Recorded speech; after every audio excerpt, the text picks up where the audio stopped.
शांति। आज बाबा के 8 अप्रैल के महावाक्य हैं। बाबा कह रहे हैं कि यह सर्वोत्तम युग वह संगम है, इसमें तुम आत्माएं परमात्मा बाप से मिलती हो। यही है सच्चा सच्चा कुंभ। तो बाबा की यह पॉइंट हम बहुत अच्छे से समझते हैं। विचार सागर मंथन करते हैं कि क्या संगम युग में बाप मिल गया है, क्या संगम युग में वह परम पिता परमात्मा से हमारा क्या मिलन हो गया है, या फिर हम कहीं गलत फहमी में तो नहीं है कि भगवान से हमारा मिलना हुआ ही नहीं है और हम कह रहे हैं कि सच्चा सच्चा कुंभ हो चुका है। तो बाबा यहाँ उन आत्माओं के लिए कह रहे हैं जिन्होंने भगवान को सही तरीके से पहचान कर उनसे मिलन मना लिया है। अगर बाबा से मिलन मना लिया है, अगर भगवान से सच्चा मिलन मना लिया होता तो माउंट आबू में भगवान से मिलने जाने वाली आत्माएं जब वापिस आती ना तो वो गहरी शांति में खो जाती, भगवान के प्यार में डूब जाती। लेकिन अगर वहां से निकलने के बाद भी आत्माएं कहती है मधुबन काफी अच्छा है, घूमना बहुत अच्छा है, प्रकृति का सौंदर्य बहुत अच्छा है, वातावरण बहुत अच्छा है, उन्होंने तो भगवान का मिलन मनाया ही नहीं है, वह तो बहुत बड़ी गलत फहमी में है। अगर कोई योग कर रहा है, योग के अंदर 3 घंटा भी योग कर रहा है और बाहर उठते ही बहुत ज्यादा वाचा में आ रहा है, छोटी सी बातों के अंदर उलझता जा रहा है, तो भला उसने योग में भगवान से मिलन मनाया ही नहीं। अगर भगवान से मिलन मना लिया होता तो उसका चेहरा बदल जाता, उसका चलन बदल जाता, उसका उठने बैठने का तरीका बदल जाता। तो आज हम उस सच्चे मिलन की बात कर रहे हैं जिससे हमारा भगवान का मिलन हो। आज हम मुरली के मनन चिंतन में सच्चा सच्चा कुंभ मनाएंगे। हम नौटंकी वाला कुंभ नहीं मनाएंगे, हम किसी गलत फहमी वाला कुंभ नहीं मनाएंगे। हम आज मिलन मनाएंगे, सच्चा सच्चा परमात्म प्रेम का मिलन। तो तैयार हो आप सच्चा मिलन मनाने के लिए, अपने आप को सत्यता के निकट ले जाने के लिए उस परम पिता परमात्मा के साथ आज जो है वो सच्चे मिलन की डेट है, क्योंकि हमें इसी पल भगवान से मिलना है, हमें इसी पल भगवान को देखना है, हमें इसी पल भगवान के प्रेम में खो जाना है। तो तैयार हो जाओ सभी आत्माएं सच्चा मिलन मनाने के लिए। हर शब्द पर गहराई से तुम्हारा ध्यान होना चाहिए कि भगवान से मिलन सच्चा कैसे हो, सच्चा कुंभ कैसे हो। आज बाबा हमें क्या बताना चाह रहे हैं। तो सबसे पहले क्या करना होगा, एक बात बहुत अच्छे से समझ लेनी होगी।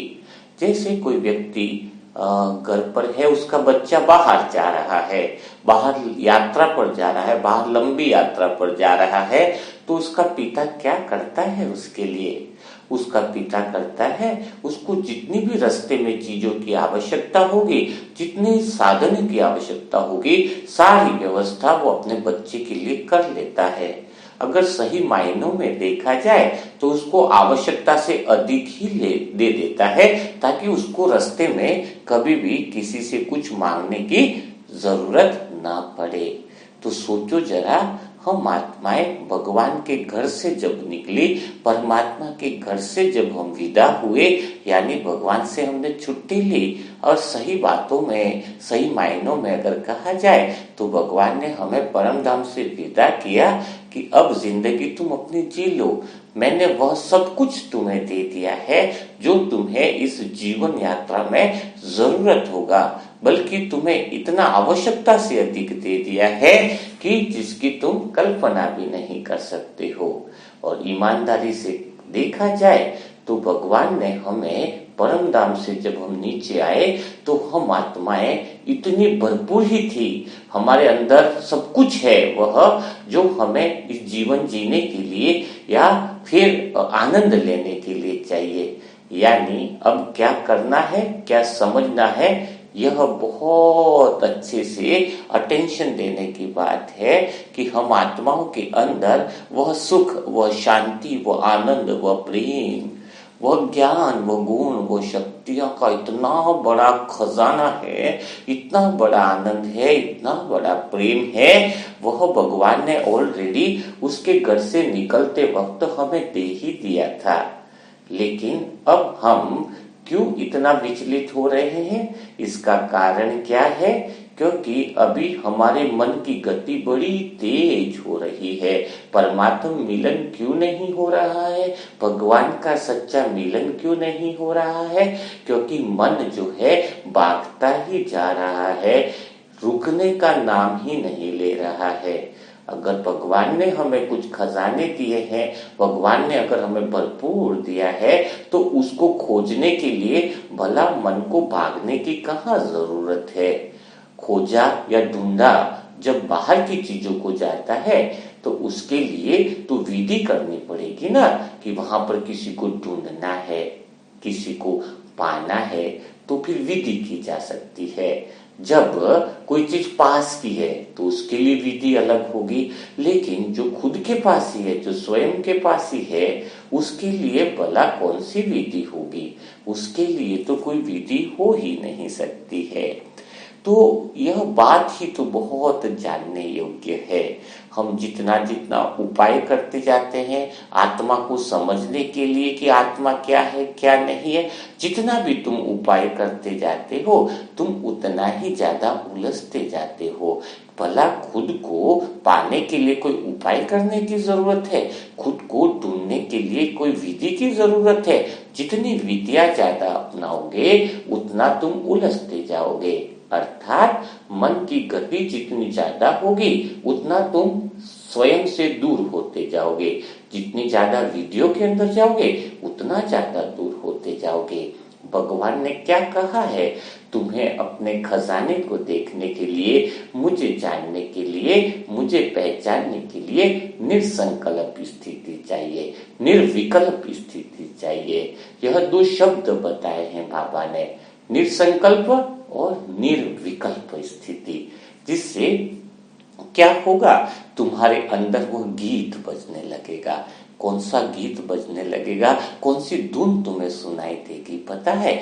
जो स्वयं की अपनी धुन होगी, जिसके अंदर सुख की धुन, अपार शांति की धुन, अपार प्रेम की धुन, अपार आनंद का मधुर संगीत अपने अंदर जो निरंतर बजता है, वह धुन अगर तुम्हें सुनाई दे गई, वह धुन तुम्हें दिखाई देने लग गई, वह धुन तुम्हें पता चला कि मेरे अंदर तो निरंतर अनहदनाद की तरह वह धुन बजती ही जा रही है। आज जो तुम अपने अंदर प्रेम को अनुभव कर रहे हो वो वास्तव में तुम्हारा प्रेम है ही नहीं। जब प्रेम तुम्हारे अंदर से निकले, तुम्हारे अंदर से वो जब असीम शांति निकले, तुम्हारे अंदर से वो असीम आनंद निकले, तो समझ लेना कि वीणा के तार बज उठे हैं। समझ लेना कि तुम उस धुन तक, उस संगीत तक, उस सत्य स्वरूप तक पहुंच गए हो, जिसके अंदर पता ही नहीं चलेगा कि यह मेरी धुन है या परमात्मा इस धुन को बजा रहा है। बजा कोई भी रहा हो, लेकिन अनुभव तुम्हें यह पता चल जाएगा कि मेरे अंदर मेरी आत्मा का सत्य स्वरूप की धुन अब बजने लगी है। उस समय तुम्हारे अंदर इतना आनंद भर जाएगा कि तुम जिसकी कल्पना ही नहीं कर पाओगे। क्योंकि मन है यहाँ पर गति कर रहा है, तो तुम वह धुन भला कैसे सुन सकते हो? तुम हो ठहरे हुए, मन कर रहा है गति। तो अगर तुम्हें स्वयं की वो धुन सुननी है, तुम्हें वो अनहद नाद सुनना है, वह प्रेम सुनना है, वह भगवान का मधुर संगीत अगर तुम्हें सुनना है, तो तुम्हें अपने मन को ठहराना होगा, मन की गति को रोकना होगा। मन जितना गति करेगा उतनी ही आत्मा के सुंदर गीत से आप दूर होते जाओगे। मन निर्विकल्प का स्थिति का अर्थ क्या है कि मन सोचे नहीं मतलब नहीं, मन उतना ही सोचे जितनी बाहर के लिए आवश्यकता हो। मन गति न करे बाहर के लोभ लालच के लिए, मन किसी चीज के लिए भागे नहीं, मन किसी चीज वासना के पीछे जाए नहीं। मन अगर स्थिर हो जाए, मन एक आईना है, उसको धन दिखाओगे तो धन की तरफ हो जाएगा। मन अगर मकान को दिखाओगे, मन दर्पण है, मन में मकान ही दिखाई देगा। मन को अगर वासना दिखाओगे तो दर्पण मन रूपी दर्पण वासना को दिखाएगा। और अगर मन के अंदर परमात्मा की छवि दिखाओगे तो मन परमात्मा की छवि जैसा हो जाएगा। मन में अगर परमात्म प्रेम दिखाओगे तो मन परमात्म प्रेम जैसा हो जाएगा। मन में तुम कौन सी छवि को बैठाना चाहते हो यह तुम पर निर्भर करता है। क्या तुम्हें संसार की दृष्टि को ही मन में बैठाना है, संसार की लालसा को ही तुम्हें क्या अपने मन में बैठाना है, संसार की इच्छाओं और तृष्णा को ही क्या मन में बैठाना है। मन तो हो गया दर्पण, जिसको बैठाओगे वो वैसा ही बन जाएगा। क्यों ना, अभी ये समय है, अभी ये पल है, अभी यही तो सेकंड, यही संगम युग है, यही तो है जिसमें हम मन रूपी दर्पण में भगवान की छवि को बैठा ले।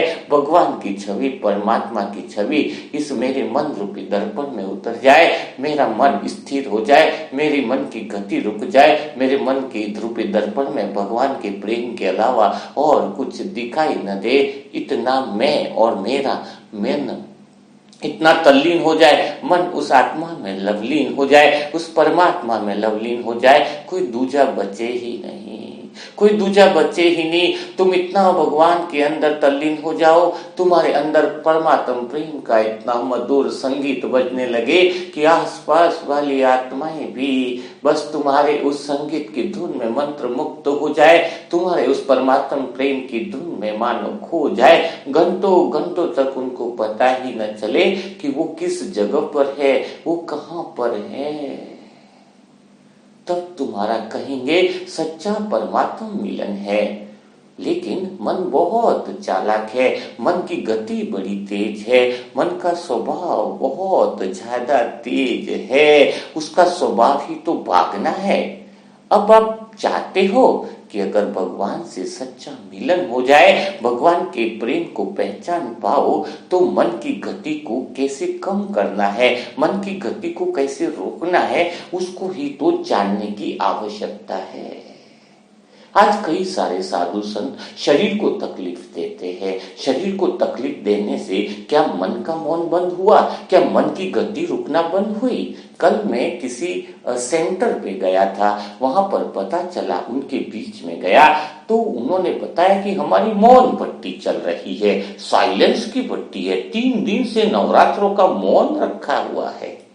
फिर हमने किसी बहन से पूछा बीच में ही कि आप कितने साल से ज्ञान में हो, तो डायरी ली और पेन लिया और बताया मैं इतने इतने साल से ज्ञान में हूँ। फिर मैंने पूछा क्या आपको आत्मा का सबका सच्चा अनुभव होता है, परमात्मा मिलन मनाया है? हाँ बोले 4 बार मनाया। तो क्या है ये मौन है क्या? ये तो एक नौटंकी ही तो है। जब कागज पे लिख के बता सकते हैं तो मन में बात चल ही रही है, मन की गति तो चल ही रही है। मैंने बताया इतना परेशान क्यों होते हो लिखने में, जब मन में वो बात चल ही रही है तो कंठ में लाने में क्या हर्जा है? क्या है ये बिना काम का? मन को क्या है धोखा है, मन की गति कहाँ रुकी? अपने तो जो मेन उद्देश्य है मन को, उस गति को रोकना है। मन की विचार की शक्ति जो इतनी फास्ट बह रही है, आत्मा की शक्ति जो मन के अंदर वेस्ट में जा रही है, मन जब गति से रुके तो आत्मा के सत्य स्वरूप को जान पाए। तो जितनी भी हमने भगवान को प्राप्ति के लिए उपाय किए हैं, मौन वाले ये वाले, वो उपाय ही बाधा बन गए हैं। सच्चा मौन क्या हुआ? सच्चा मौन का अर्थ क्या है? जब मन जो है वो बेहरूपिया है, मन का रूप और मन के स्वभाव को पहचानो। जब मन के अंदर बहुत धन की अकड़ आती है तो हम क्या करते हैं? हमने तो धन को छोड़ दिया, सारे धन को हमने त्याग दे दिया। अब मन ने तो दूसरी अकड़ को ध्यान धारण कर लिया। कौन सा दूसरा रूप? मैंने सब कुछ त्याग ले लिया है। तो पहले मन की अकड़ कौन सी थी? पहले मन का रूप कौन सा था? पहले मन का रूप था कि मैं बहुत धनी हूं। अब दूसरा उसने रूप बदल दिया है। कौन सा रूप बदल दिया? कि मैंने इतना धन को त्यागा है। तो मन ने तो सिर्फ रूप बदला, तो वो तो भागना तो चालू ही हुआ ना, गति तो ज्यादा तेज ही बढ़ी है ना मन की। तो ऐसा कोई उपाय नहीं किया जिससे मन की गति रुकना बंद कर दे। उसको बहुत अच्छे एग्जाम्पल के साथ हम समझते हैं। मन जो है वो किस तरीके से साइकिल की तरह से है। दिशा का साइकिल को कोई महत्व नहीं है, कौन सी दिशा में जाए साइकिल का कोई दिक्कत नहीं है। पैदल मारेंगे तो साइकिल चलती रहेगी। तो मन कैसा है? साइकिल की तरह है। मन एक ही बात कहता है, अरे तुम मुझे किसी दिशा में लेके जाओ। मन को कहते हैं ना कि तुम मुझे मुक्ति, जीवन मुक्ति की तरफ ले जा रहे हो। बोले मन मना नहीं करता है, क्योंकि मन कहता है बस तुम मुझे भगाते रहो। क्योंकि मन रुकता है तो डर लगने लगता है। मन को लगता है कि कहीं मैं मर न जाऊं। मन को बड़ा भय है। तो मन क्या कहता है? चलो तुम मुक्ति और जीवन मुक्ति में ले जाना चाहते हो, पैदल मारते जाओ तुम। तो बस अपन ने पैदल मार दिया, मुक्ति जीवन मुक्ति जाना है। मन कहता है बस भाग तो रहा ही हूं, पहले संसार की तरफ भाग रहा था, मुक्ति जीवन मुक्ति की तरफ मैं भाग रहा हूं। कोई कहता है कि मैं सारी चीजों का त्याग कर रहा हूं। तो बोले भाग तो रहा हूं ना, तुम पैदल मारो, मैं तैयार हूं उस त्याग के लिए। मन कहता है कि बस तुम मुझे भगाते रहो, कोई भी बात का लक्ष्य दे दो। लेकिन लक्ष्य के अंदर हो क्या रहा है?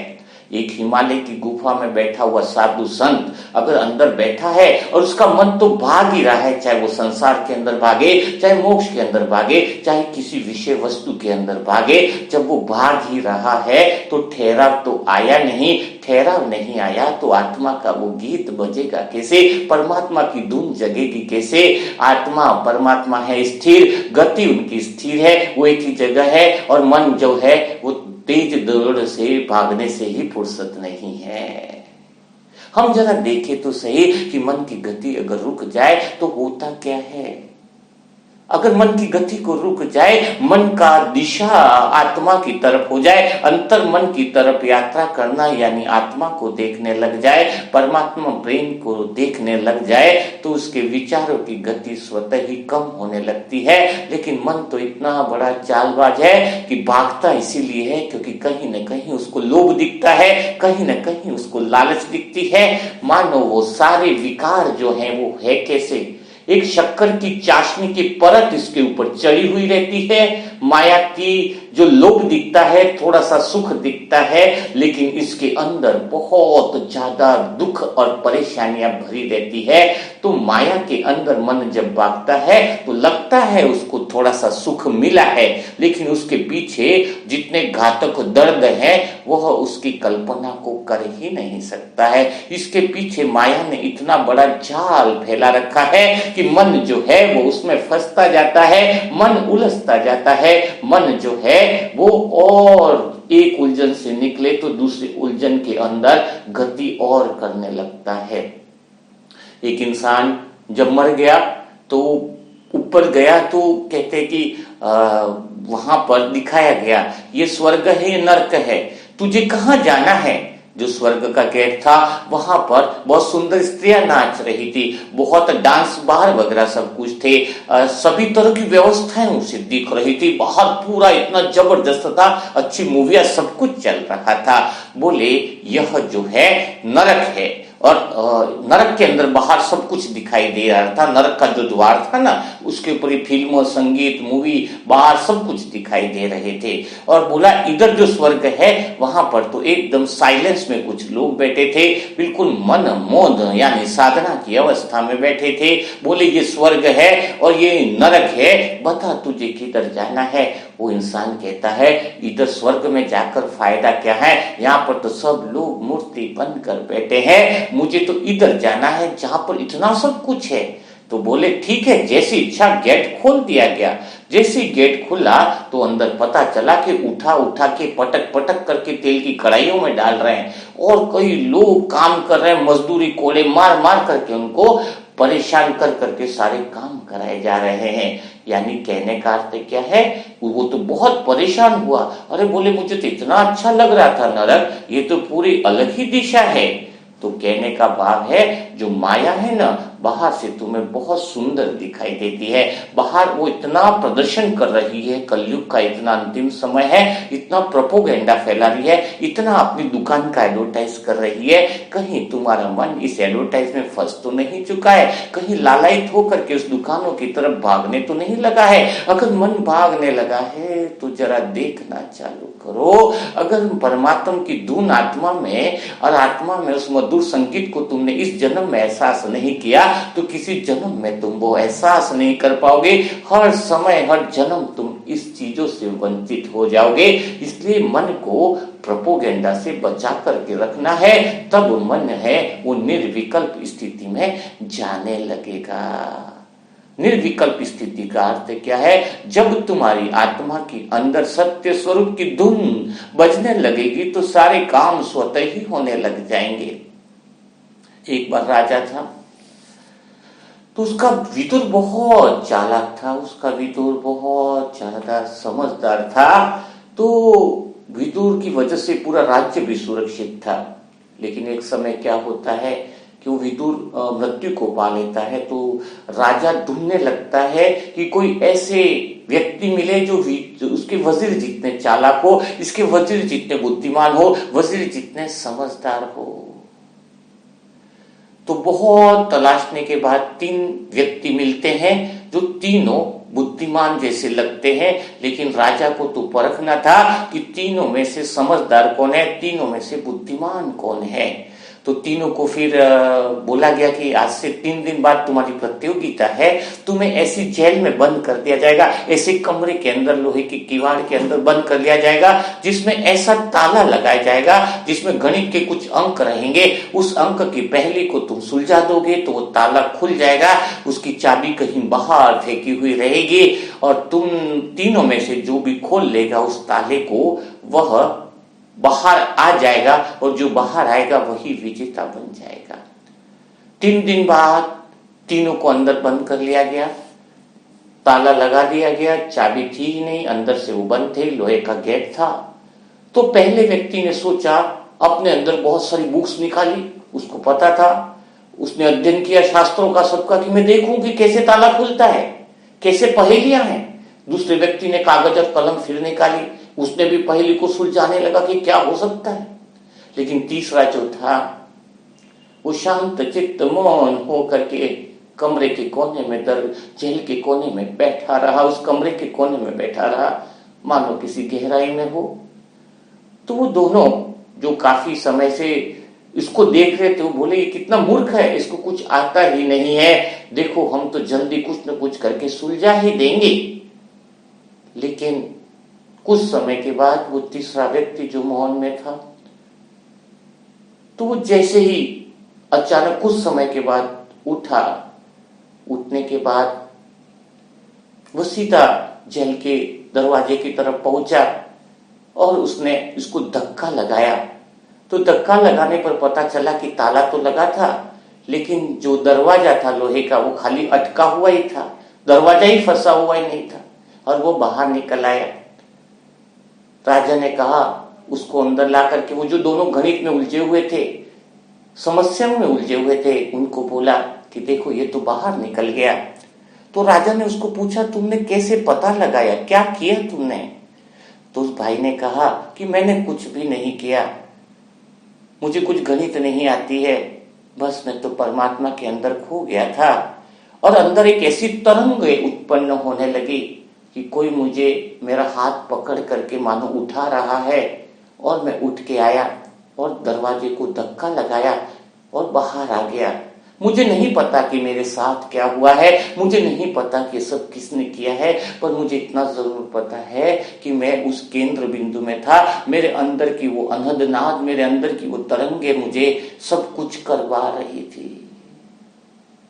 तो सोचो जरा, जिस दिन आप आत्मा के सत्य स्वरूप को जान लोगे, जो परमात्मा ने वो खजाना देकर ही तुम्हें भेजा है, परमात्मा ने वो हीरा तुम्हें देकर ही भेजा है, जरा उसको जान लो, जरा उसको समझ लो। जब तुम उस स्थिति में स्थित हो जाओगे तब तुम्हें कुछ करना ही नहीं है। वो तरंगे, वो प्रेम की तरंगे, वो आनंद की तरंगे, वो शक्ति की तरंगे ही मानो तुमसे वह सब कुछ करवा लेगी जो भगवान तुमसे करवाना चाहता है। मन के अंदर मैं होगा तो तुम कभी उन तरंगों तक नहीं पहुंच पाओगे। मन का मैं तुम्हें उस सत्य स्वरूप की स्थिति का अनुभव नहीं कराने देगा। मैं को तो रोकना ही होगा, मन की गति को तो रोकना ही होगा। आज भी कहते हो कि मुझे पुरुषार्थ करना है, आज भी कहते हो कि मुझे आत्मा समझना है, आज भी कहते हो कि मुझे परमात्मा समझना है। परमात्मा कैसा है?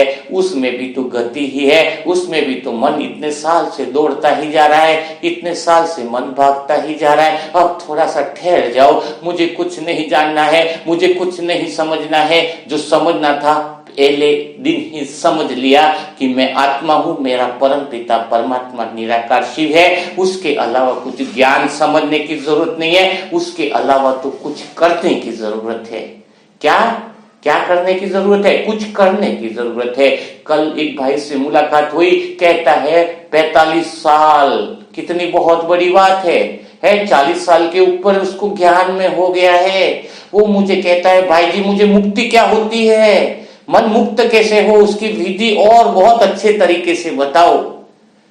अभी मैंने उसको पूछा कि तुझे मुक्ति क्या होती है वो सुनना है, 1 घंटे का लेसन में तुझे सुनाओ। मैंने कहा तुझे सुनाने का कुछ फायदा नहीं है, 45 साल हो गए तुझे सुनते हुए, मुक्ति के बारे में सिर्फ सुनने में तुझे इंटरेस्ट है। मुक्ति क्या होती है, जीवन मुक्ति क्या होती है, उसके विचार सागर मंथन में ही तुझे इंटरेस्ट है। तू कभी मुक्त नहीं हो पाएगा। अगर तू वास्तव में मुक्त होना चाहता है तो इसी पल इसी सेकंड से घर वालों को फोन कर दे कि आज से मैं भगवान में लग गया हूं। इतने साल से तुमने अपने घर परिवार को तो दे ही दिया, बीवी बच्चों को पहले फंसा था, अभी पोते में भी फंस गया है कि पोते की मंगनी हो रही है, ये हो रही है। मैंने कहा अब तो हथियार उठाने की जरूरत है, जंजीरों को काटने की जरूरत है। कब तक तू विचार सागर मंथन नहीं करेगा? भगवान आए इतने साल हो गए, तुझे ज्ञान मिला 45 साल हो गए, क्या अभी भी तो मुक्ति क्या है, जीवन मुक्ति क्या है, यही बात सुनना चाहता है? तो यही सुनना चाहता है कि मन बंधनों से मुक्त कहां से हो। अब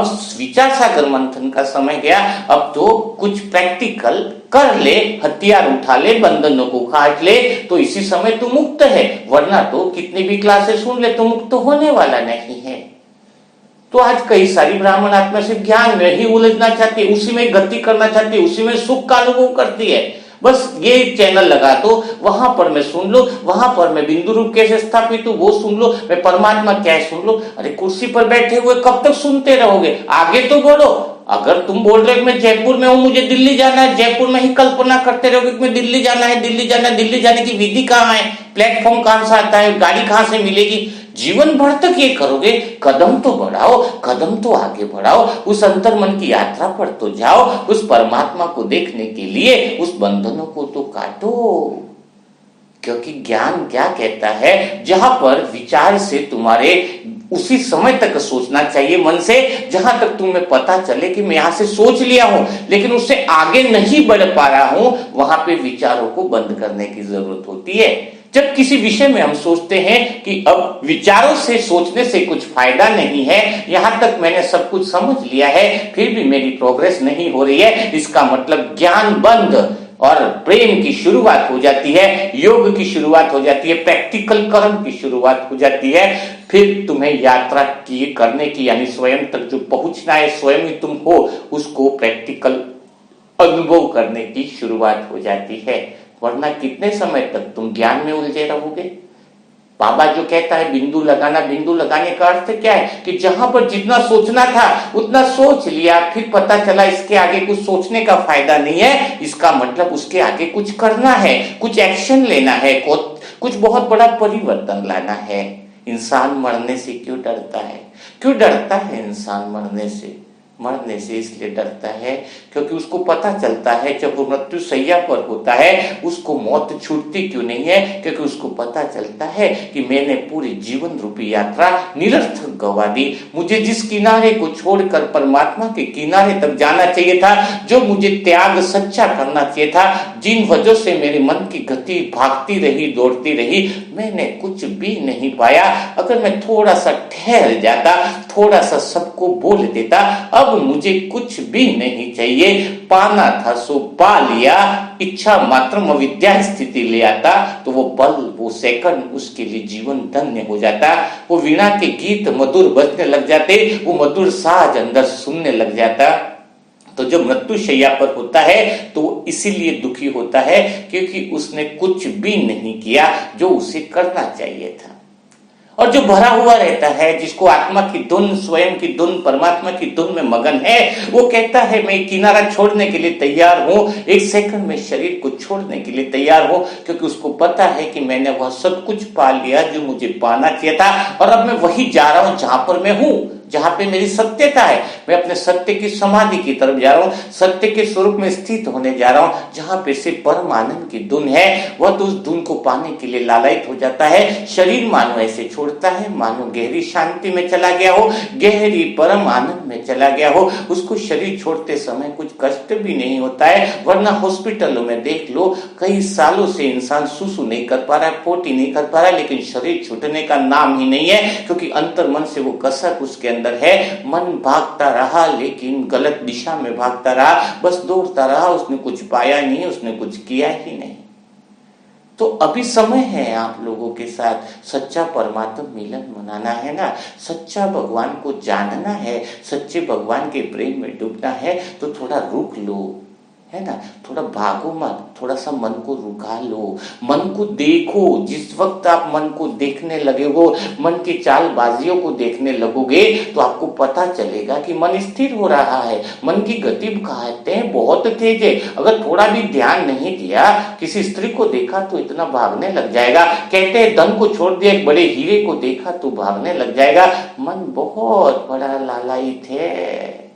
एक राजा ने सब कुछ छोड़ दिया, सब कुछ छोड़ दिया, त्याग कर लिया, सब चीजों को समर्पण करके जंगल में चला गया, 10 साल तक तपस्या की और आराम से बैठा हुआ था। अचानक उसकी आंखें खुलती हैं तो आगे सामने की तरफ चट्टान पर बहुत कीमती हीरा पड़ा हुआ दिखता है। उसका मन लालायित होता है, वो साधना कर रहा है, शरीर से बैठा हुआ है, लेकिन उसका मन साधना कर रहा है कि मन उधर की तरफ जाए, और देखा कि वो हीरे को मन से उसने उठा भी लिया। बोले कितना नायाब हीरा, कितना चमकीला, ऐसे ही पड़ा है। और उसी वक्त 2 सैनिक आते हैं और 2 घोड़ सवार आते हैं, दोनों सैनिक तलवार निकालते हुए कहते हैं कि पहले हीरा मैंने देखा, पहले हीरा मैंने देखा। उधर से वो राजा बैठा हुआ है जो साधना कर रहा है, वो कहता है अरे हीरा तो पहले मैंने देखा, मेरे मन ने पहले उसको देख लिया, उसने तो उठा भी लिया है। लेकिन तब तक तो दोनों वो लड़ जाते हैं और दोनों एक दूसरे को तलवार डाल देते हैं, मर जाते हैं, हीरा वहीं का वहीं रह जाता है। तो राजा को याद आता है, स्मृति आती है कि हे मन तू कहाँ चला गया, इतने राजमहल के हीरे में जो छोड़ के आया हूं, फिर भी मन तू उधर कैसे चला गया। तो उसके सत्य स्वरूप का अनुभव होता है कि देखो मन कितना भी गति कर रहा है।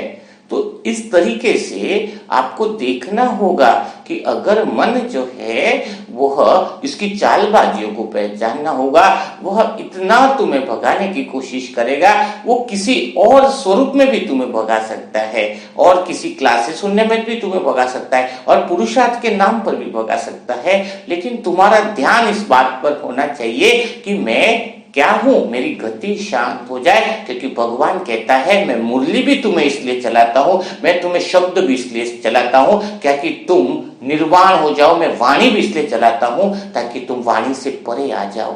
यानी मन में वो शब्द न चले, मन में वो विचार न चले, तुम्हारी स्थिति निसंकल्प हो जाए। ब्रह्मा बाबा में वो धुन लगी थी, ब्रह्मा बाबा के अंदर वो तरंगे स्वतः ही निकलती थी कि बाहर से फिर कोई कुछ भी बोलता था लेकिन मन उसकी तरफ नहीं जाता था। कोई तुम्हें 2 बात बुरा बोल देता है, तुम्हारा मन भागने लगता है, गति करने लगता है। क्यों गति करे, स्थिर हो जाओ। ये सब चीजें तुम्हें बाहर भगाने के लिए व्यवस्था है और तुम्हारे पास भगवान की मुरली, भगवान का सच्चा ज्ञान तुम्हें रुकाने की व्यवस्था करता है। तो तुम्हें आज से रुकने की व्यवस्था करनी है या आज से तुम्हें भागने की व्यवस्था करनी है, निर्णय आपका है। खाली तुम अपने मन को देखते जाओगे तो आत्मा में परमात्मा की धुन तुम्हें सुनाई देने लगेगी, भगवान का प्रेम तुम्हारे अंदर प्रकट होने लगेगा। बस खाली आज से तुम अपने मन की चालबाजियों को देखो, किसी भी चालबाजी में फंसना नहीं है। मन की चाहे गति किस दिशा में भी जाए, तुम्हें फंसना नहीं है, खाली तुम्हें देखना है। और तुम्हें धीरे धीरे जैसे ही तुम मन को देखते रहोगे तो तुम्हारी छवि जो है उस मन रूपी दर्पण में बनने चालू हो जाएगी, स्वतः ही आ जाएगी मन रूपी दर्पण में। क्योंकि जब तुम किसी दर्पण के सामने जाओगे, दर्पण की मिट्टी को हटाने लगोगे, दर्पण के ऊपर जो छवि है उसको हटाने लगोगे, तो फिर तुम्हारी छवि दर्पण के अंदर स्वतः ही दिखाई देने लगेगी। वैसे ही जब तुम अपने मन को देखने लग जाओगे, मन के सुख और दुख से न्यारे होने लग जाओगे, मन की चालबाजियों को पहचानने लग जाओगे, तो तुम कहोगे कि वास्तव में अब तो मुझे आत्म साक्षात्कार हो गया है, मेरे अंदर वो धुन बजने लगी है, वो परमात्म धूम मेरे अंदर बजने लगी है। तो जब तुम यह प्रैक्टिकल में करोगे तो तुम्हें पता चलेगा। कोई कहता है मैंने खाने में नमक छोड़ दिया, कोई कहता है खाने में बैंगन छोड़ दिया। तो खाने में बैंगन छोड़ने से और मन की गति से क्या संबंध है, कुछ समझ में नहीं आता है। इस पाखंड से तुम्हें बचना होगा कि यह छोड़ दिया, खाने में मैं सोमवार को यह नहीं करता, मैं मंगलवार को यह नहीं करता। इससे मन का क्या संबंध है, मन की गति क्या उस चीजों से कम हुई, क्या मन में क्या वो स्थिरता आई। तुमने तो पैदल मार दिया कि मैं बैंगन नहीं खाता, मन तो और तेज भागने लगा, मैं नमक नहीं खाता, मैं तो धार्मिक हूं, और आपका पैदल बढ़ता जा रहा है। तो इस पाखंड को पहचानना होगा, पाखंड गतिविधियों को पहचानना होगा कि मन इस फालतू बातों में और व्यर्थ न भागे। तुम्हें यह सब कुछ देखना है और समझना है, मन की गतिविधियों को देखना और समझना ही परमात्मा से सच्चा मिलन है। वही धुन तुम्हारे अंदर बजने लगेगी, इसी पल से वो अभ्यास करना तुम चालू कर दो। तो जो भी आत्माएं मनसा सेवा से जुड़ना चाहती हैं, मनसा सेवा के ग्रुप से जो जुड़ना चाहती हैं, उसके लिए मोबाइल नंबर है 7202921969। और जो भी आत्माएं, अभी तो ऐसा अनुभव हो रहा है मुरली खत्म ही नहीं हुई है, परमात्म धुन के अंदर चले गए हैं, परमात्म प्रेम में डूब गए हैं और कुछ बोलने की इच्छा ही नहीं हो रही है वास्तव में, तो कल फिर मुलाकात करेंगे, कल के मुरली के साथ, कल के विचार सागर मंथन के साथ। तब तक के लिए सभी भाई बहनों को ओम शांति, ओम शांति, ओम शांति।